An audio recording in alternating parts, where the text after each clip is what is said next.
1 minute.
Well, good morning. We'll go ahead and begin with an update on the numbers.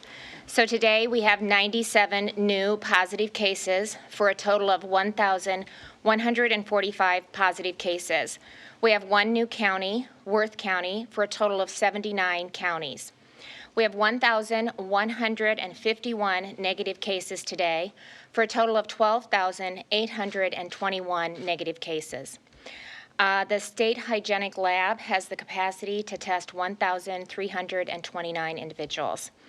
We have 122 hospitalized as of last evening, and we have 431 recovered, which is 38% of all of our positive cases.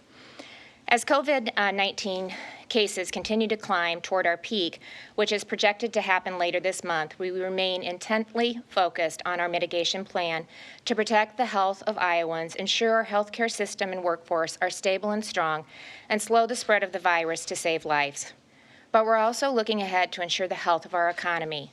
In the weeks to come, as we see our rates of positive cases and hospitalizations decrease over time, we'll begin dialing up our economic response efforts. Currently, we're leveraging state and federal assistance to provide much-needed relief to Iowa workers and businesses now and to help get them through this challenging time until we are fully open for business again.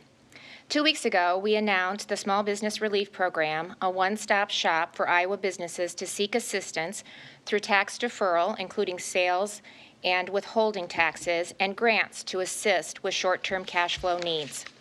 Since then, the Iowa Department of Revenue has received 5,700 tax deferral applications and expects to approve another 2,300 this week while continuing to review the rest. All applicants in good standing with the Iowa Department of Revenue will be approved and notified by mail. When a deferral is granted, taxpayers will have 60 days from the original due date to pay their balance due. Penalties and interest will be waived for those 60 days. The application process remains open through April. The Small Business Relief Program grants were also in high demand. The Iowa Economic Development Authority received nearly 14,000 applications from Iowa businesses, requesting a total of more than $148 million in eligible assistance. Today, I'm expanding the program from its original $4 million to $24 million, which will be provided through the State Economic Emergency Fund and the Iowa Economic Development Authority. And I'm pleased to announce that the first round of funding will assist more than 500 restaurants, bars, breweries that have been impacted by the COVID-19 pandemic. These businesses were among the first to close their normal operation, and it is our goal to get them back up and running as soon as possible. Here to provide some more information is the Director Durham, the Director of the Iowa Economic Development Authority. Debbie? Well, thank you, Governor, and good morning to all. The health of Iowans has been in many of our prayers over the last several weeks, including my own, and there is no larger priority for our state. Also, I want to give a heartfelt thank you to our first responders, healthcare professionals, the homeless service providers who I had a conversation with yesterday, and our frontline workers for their expertise and commitment in assisting Iowans during these challenging days. Our team at the Iowa Economic Development Authority has been working tirelessly behind the scenes to assist as many of our small businesses as possible as they have closed their doors or have seen revenues dramatically drop. Actually, our team has spoken with or emailed with a large percentage of our small business owners from every industry sector and region of our state over the past couple of weeks. To our small business owners, we heard you. We heard every one of your stories about your family's businesses or your new venture. We heard it in your voice, we saw it in your detailed emails, and we witnessed it in your applications. I am here to assure you, judging by the thousands of emails and phone calls that we responded to, it reinforces what we already know. Our small businesses are the backbone of our communities, and we are working closely with the governor to leverage resources to assist as many of them as possible. So let's talk about the process. We received nearly 14,000 small business relief grant applications, as the governor stated, including at least 15 from every Iowa county.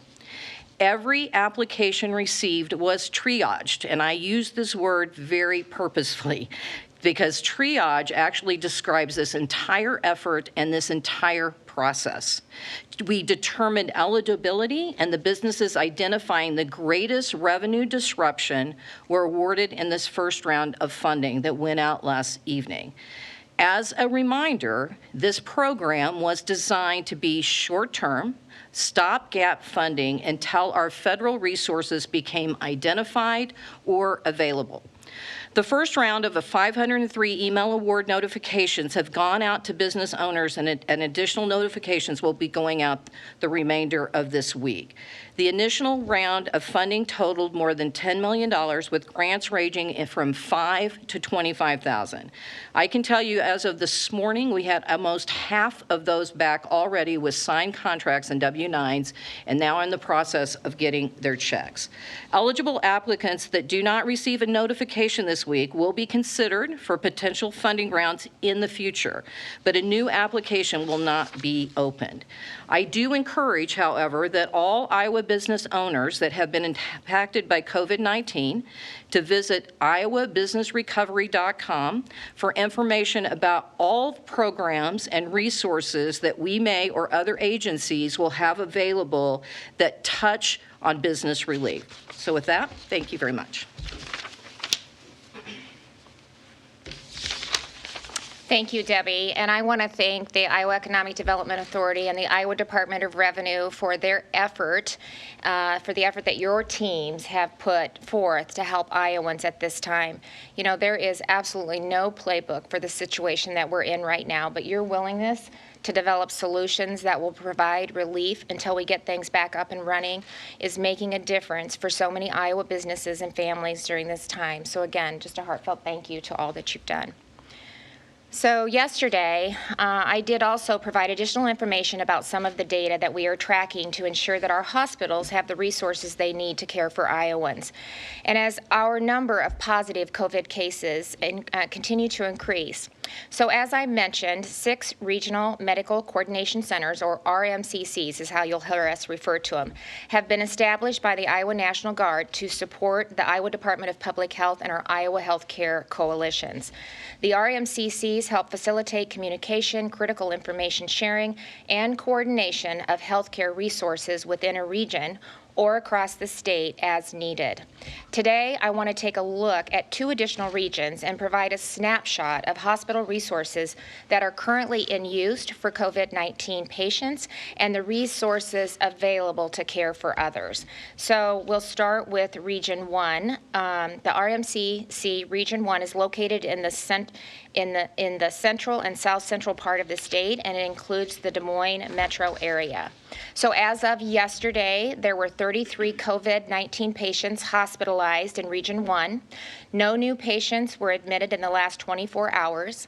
They have 11 in the ICUs and 6 were on ventilators. At the same time, there were 1,433 inpatient beds available, 179 ICU beds, and 221 ventilators available and ready for patient care. In RMCC Region number 2, which covers central and north central part of the state, They have 2 COVID-19 patients that were hospitalized in Region 2 yesterday. No new patients were admitted in the last 24 hours. 1 patient was being cared for in an ICU, and 1 was on a ventilator.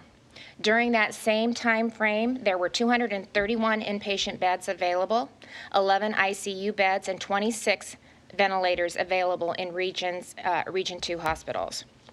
Just as we saw yesterday, patient volume is manageable and resources are in good supply at this time. You may have noticed that the number of beds and ventilators is significantly less in Region 2 compared to the other RMCC regions. North Central Iowa has a much smaller population. The hospitals in those counties are smaller, and they have fewer resources than hospitals in more of our urban areas of the state. But if a facility in Region 2 experiences an increase in COVID-19 patients and needs medical equipment, the RMCC will facilitate getting it to them. In addition, if a patient in Region 2 community needs a higher level of care, that's what is available locally, they can be transported to another hospital either in the same region or elsewhere in the state. And this is the purpose of really establishing the RMCC model now so that we are ready to respond to any situation that may unfold. Again, I want to thank the Iowa National Guard, the Iowa Department of Public Health, the Homeland Security and the local public health officials, and Iowa's healthcare coalition partners for working together as one system of care. As I've said multiple times, we are in this together, and I greatly appreciate everything that they are doing to make sure that, first of all, everything that we're doing is to prevent overwhelming our hospital facilities and to protect our healthcare workers and to protect the most vulnerable, but also that we are prepared in the case that we start to see an increase in the numbers. So with that, we'll open it up for questions.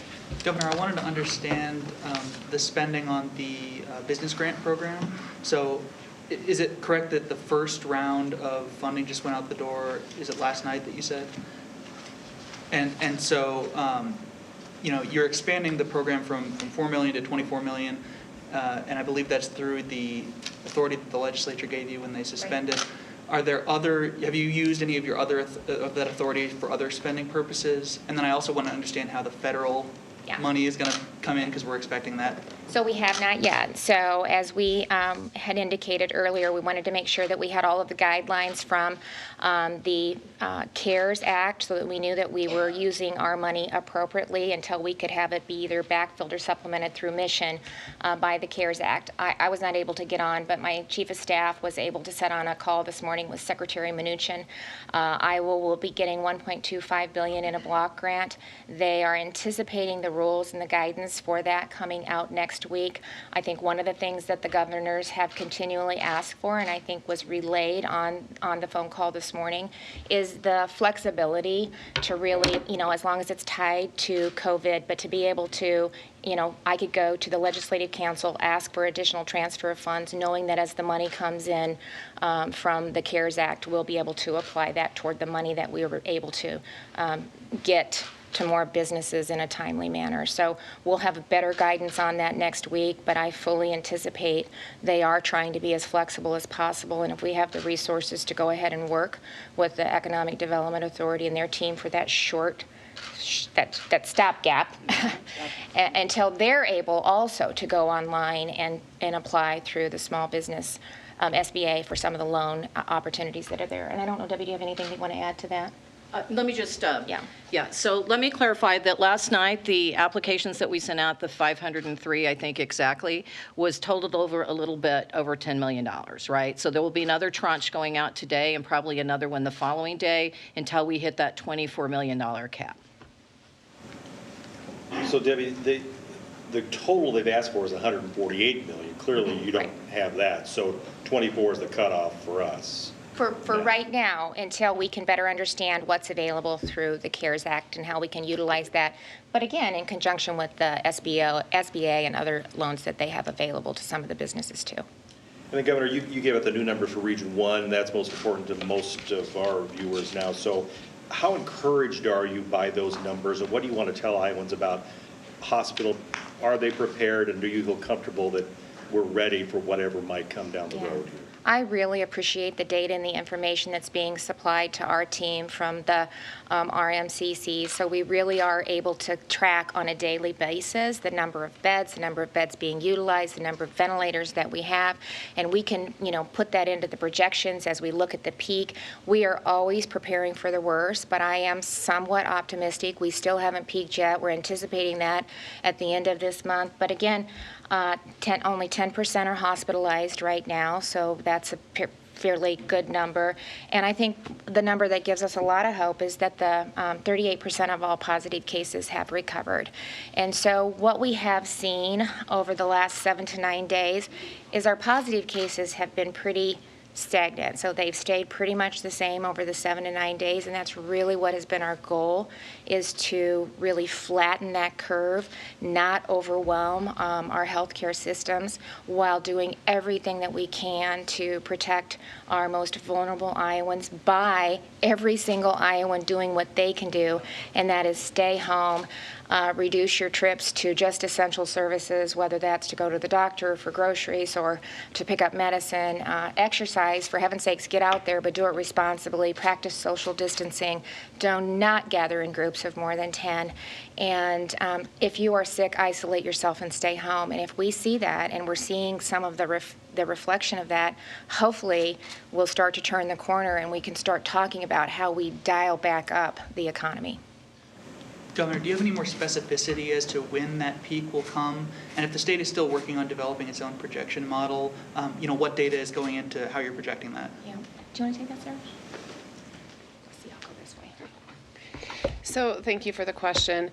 We do continue our work with the University of Iowa in terms of analyzing the data. One of the things that I think we all recognize, and we've talked about it at these press conferences, is that some of the projections will be difficult to make because we have had a limited number of tests and limited number of testing capacity, and that is something that we continue to work on every single day in terms of trying to increase testing capacity in the state. So we are actively working with the University of Iowa College of Public Health to develop those models. But I think to the governor's point, the most important thing that we can be doing right now is to prepare. And so to flatten that curve as much as possible, to understand what our resources are, to understand what the plans are, should we start to see increased hospitalizations in a particular area of our state. And so we're very focused on that. We're doing that every single day. We just continue to ask Iowans if they continue to do the things that the governor has asked them to do, that public health has asked them to do. I think that we'll be in good shape here. Thank you. Is it safe to say that we have enough ventilators now, we have enough beds, we have enough PPE, or are you still looking for more of that now? The PPE shortages are real. We continue to look for PPE from all different avenues. The Department of Public Health, in conjunction with the Department of Administrative Services and all of our other state agencies, and there have been manufacturing facilities in Iowa that are looking to help increase the supply of PPE in our state. So I think we feel pretty good from a resource standpoint in terms of beds and ventilators at this particular point in time based on what we're seeing. But again, critical to all of this is it really is important for all Iowans to continue to stay home, leave only for essentials. That's the way that we're going to slow the spread of the virus in our state and make sure that our hospitals and our health systems have the capacity to deal with patients who do become more seriously ill. I'll just put one more finer point on that. That is how we really protect our healthcare workers and our first responders and our essential workforce that's out there standing on the front line every single day taking care of Iowans. So the more that every Iowan does their part by really being responsible, you are helping save lives and you are helping protect our healthcare workers that are taking care of those most vulnerable Iowans that are in the hospital. And so continue doing what you're doing. I know Iowans are, but for those few that maybe aren't, do your part. We can do it, and together we can get through this. And we can, honestly, these press conferences, we can talk about dialing things back up, and I know that's where people want to be. So we want to do it in a responsible manner because we don't want to see another surge. But if we do what you need to do now, we'll get there sooner rather than later. Rod Boshart from Cedar Rapids Gazette. Go ahead.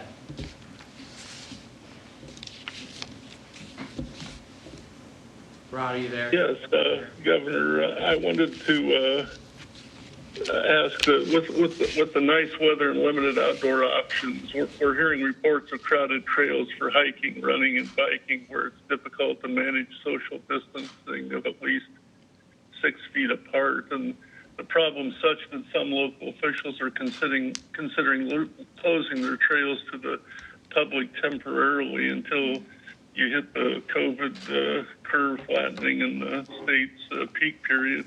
Is it on the radar at the state level to consider closing those trails or otherwise expanding closures of outdoor recreation spaces? I hope not, because we need that. We need that for our mental well-being. We need that for our kids and our families to get the exercise and to get outdoors.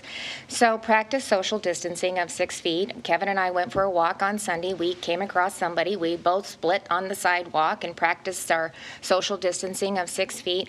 But the other, option is to take a mask with you. So if that becomes a problem, then you're protected that way as well.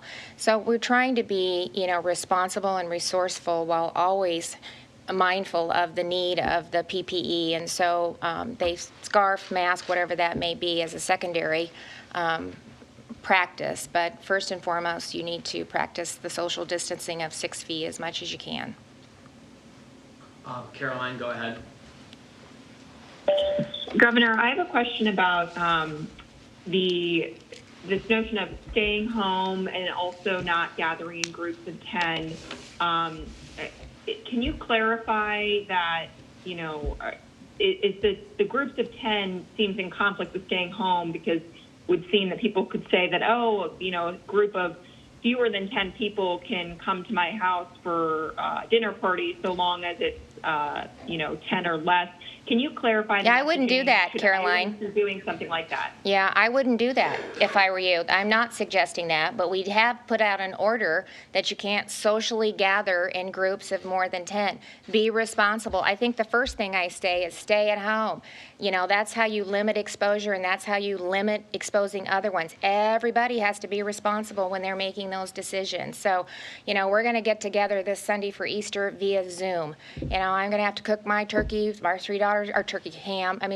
We're using social media to connect, but we're not getting together with my family either, because we need to do everything we can to stay at home, limit going out except for essential services, and if we do this, we'll get through this sooner rather than later.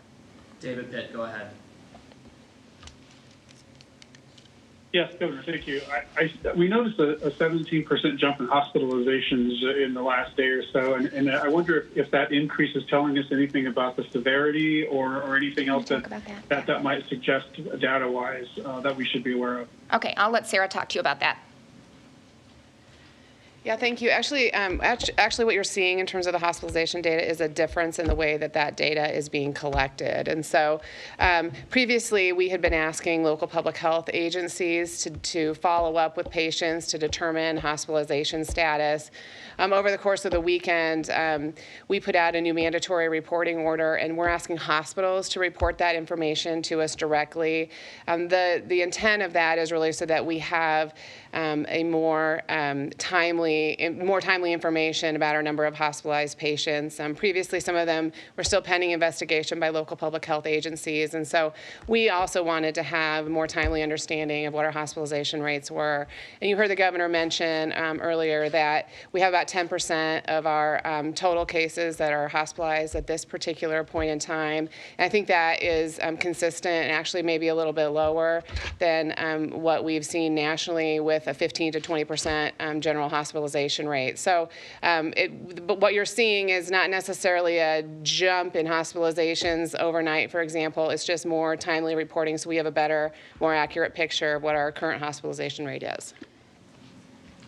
Next question, Rachel at Channel 5. Hi, Governor.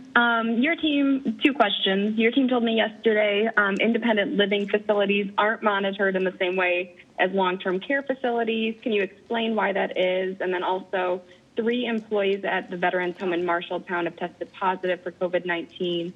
What is the state doing to respond to this location, and do you consider this an outbreak? Yeah, at the Iowa Veterans Home, was that the question? I'll go ahead and answer that, and then I'll have Sarah talk about Yeah. independent living and long-term care facilities. Actually, the Commandant has been very proactive in educating the staff and the facility based on the Department of Public Health guidelines. They restricted visitors, I think, March 15th is when they started doing that, if not sooner than that. All the staff is screened for respiratory systems. They take a temperature scan when they're coming and leaving. Anybody that has tested positive and anybody that they've come in contact with, they are testing outside of the facility with a drive-up test. And they are keeping them isolated until they get the test back to find out whether they're positive or negative. As of today, today, they have had 25 tested, 19 negative, 3 positive, 3 pending. They have tested 25 residents, and they have 0 that are positive. The staff member that was tested positive on the 26th had no contact with any of the residents. The staff that was tested positive on the 27th, the last day of work was the 17th of March. She was a direct care provider, but so they have been able to test anybody that she had come in contact with. And then again, the last one, the last day of work was March 29th. They also made sure that those that they had been in contact with knew it and were watching for symptoms and were being tested if they saw any symptoms. Also, all direct care staff are expected to wear surgical masks and face shields at all times when they're dealing with the residents. And the non-direct care providers are required to use homemade masks, and if they would like a shield, those are being provided as well. So I will ask Sarah then to talk about the long-term care. Yeah, thank you. So one of the things we know about this virus is that it spreads very quickly in situations where people have close contact with one another. And so when we talk about long-term care outbreaks, we're talking about long-term care facilities where we have a number of patients that are living very closely together, which we distinguish from an independent living facility where residents might have their own apartments. And so, it's not that we don't follow up and provide guidance and assistance to independent living facilities or assisted living facilities. But when we're reporting a long-term care facility outbreak, it's more in terms of your traditional nursing home where we have a number of patients that are living in close quarters with one another. And so because we know this virus is so contagious, when people are in close quarters like that, that's what we're referring to when we say that we have an outbreak in a long-term care facility. So it doesn't mean that public health isn't doing everything that we would normally do in terms of contacting patients and contacting people that they may have been in close contact with, like members of their immediate household, if they are living in more of an independent living facility type situation. But when we talk about long-term care outbreaks, it's really more your traditional nursing homes. As the other thing we've seen about this virus is a quarter of our cases in Iowa, they're within a household unit, within a family unit. So where we have a particular member of a household that's been identified as a positive case, a quarter of our cases have been in contact with people that they're living with. And so that's the other reason why we provide guidance that if you do have a positive test result within your household, those people really need to isolate themselves. And we provide the same guidance to long-term care facilities that I walked through previously. If we have ill residents, they really need to be segregated from the rest of the population because we do know this virus spreads very quickly in congregate living situations. Clark Kaufman, Iowa Capitol Dispatch. Thank you, Governor. 10 days ago, a federal judge ordered a wide array of reforms and 3 years of oversight at the Boys State Training School, saying the state had basically tortured the children in that facility and had shown deliberate indifference to the harm it was causing. Can you tell me what your response is to those findings, and also talk a little bit about the testing that's taking place at that facility and whether or not anyone is tested positive? Yeah, so I think that case goes back to 2017, if not prior to that. And we are, it's unconscionable. We are working with the Attorney General to talk about what next steps are. I want to thank Director Garcia for the steps that she has already taken and will continue to take to make sure that we get the situation resolved at the home. And she continues to be on the grounds and working with the staff and working with the Attorney General and the legal team as to what we do moving forward. I'm not sure. I'd have to get back to you on how they're testing there, so we can follow up with an answer to that. I'm not sure what steps that they have taken, so I can follow up with an answer to that. But we will continue to work with the Attorney General for next steps. And again, I want to just say thank you to Director Garcia for the steps that she has taken to correct the previous actions. We're going to do 2 more questions. Adam at KCRG. Hi, Governor. I had 2 questions, both around long-term care facilities. As Dr. Pedati mentioned, those are of high concern just given the close living quarters and how contagious these coronavirus cases are. Why not identify long-term care facilities that have had 1 case, like Minnesota has done, so there doesn't appear to be any HIPAA concerns with doing so? And then on the second part of that, is there an effort to do testing of asymptomatic residents at these homes that have had 1 case, or are there any other steps being taken to kind of get ahead of a potential outbreak and stop 1 case from becoming many? Well, I can tell you that they have been very proactive because we have over 444 long-term care facilities in the state of Iowa, and we identified very early on, before a lot of the other states, that that was a really potential risk for us because that's where some of our most vulnerable Iowans were at with underlying conditions. So working with the association and the providers all across the state, they have been very proactive in eliminating visitors, entrance in and out, screening their staff, and working very diligently to make sure that they have the PPE that they need while they are serving some of our most vulnerable Iowans. So they have been very proactive in taking every effort that they can to protect those Iowans. And I'm going to have Sarah talk about the testing. Yeah, so certainly we define an outbreak as evidence of transmission within a facility of the virus. And so that's why if we would have a single case, we wouldn't necessarily consider that to be an outbreak until we had evidence that transmission of the virus was actually occurring within the facility. And so I kind of outlined all of the things that we have been asking long-term care facilities to do when they do have a positive case identified in their particular facility. And that includes, screening all patients for fever and cough or breathing problems daily. We've also advised for the use of PPE with all patient interactions within a long-term care facility. And that really is because our goal is to prevent the spread of the infection within those particular facilities. And so if we can do that, then we wouldn't consider there to be an outbreak in the facility. But once we get to 3 or more confirmed cases, that's the standard that we're using to determine that we do have an outbreak in the facility. Dave Price, last question. Go ahead.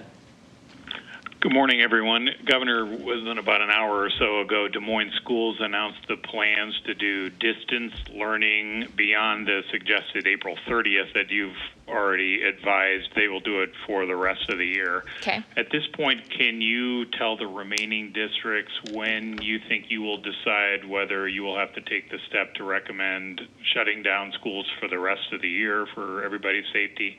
And then along with that, what role do you see that the state will play, if any, to help families who don't currently have the ability at home to do this laptop or iPad-based learning so that they don't fall further behind? Yeah, Dave, thank you for that question. I appreciate that very much. As we've made all of the decisions that I've made, especially when it came to recommending closing of our schools, to extending and mandating the closure through through April 30th, with the requirements that they either do voluntary or required continuous learning, and they need to sign up through April 10th. And if they do either one or a hybrid, that we would waive the hours through April 30th. But I also told the school districts, I jumped on a large conference call afterwards, that I know what's important for them when they're trying to make decisions. So within 2 weeks of the prior to the 30th, we will sit down with the team and with the Department of Public Health and the experts that we've been working with, take a look at where we're at, and I would give them somewhat of a heads up 2 weeks in advance so we could kind of see which direction we thought that we needed to go moving forward with this. So I think that's about another, I'm losing track of time, but I think it's about another week. We'll sit down, look at the data, and then kind of give them some idea of where we're, which direction we're recommending that they go. So, and the other thing that we have asked from all of them is that if there's things that you need, whether it's maybe you don't have the broadband capacity or it's laptops or whatever that may be, to also let the Department of Education know. I think they've got a website or they're in constant communication with Director Lebo. If there are things that you need that's preventing you from providing that education for your students, to let us know, and we'll see what we can do. There's been a lot of businesses that have been very generous in helping provide laptops, or just we've talked about trying to provide hotspots through buses. So there's a lot of different things that we're looking at. People are being very creative and innovative, and we want to make sure that we're, providing continuous education to our students. It's extremely important, and the state will have a role to play in that as well. So thank you. Thank you.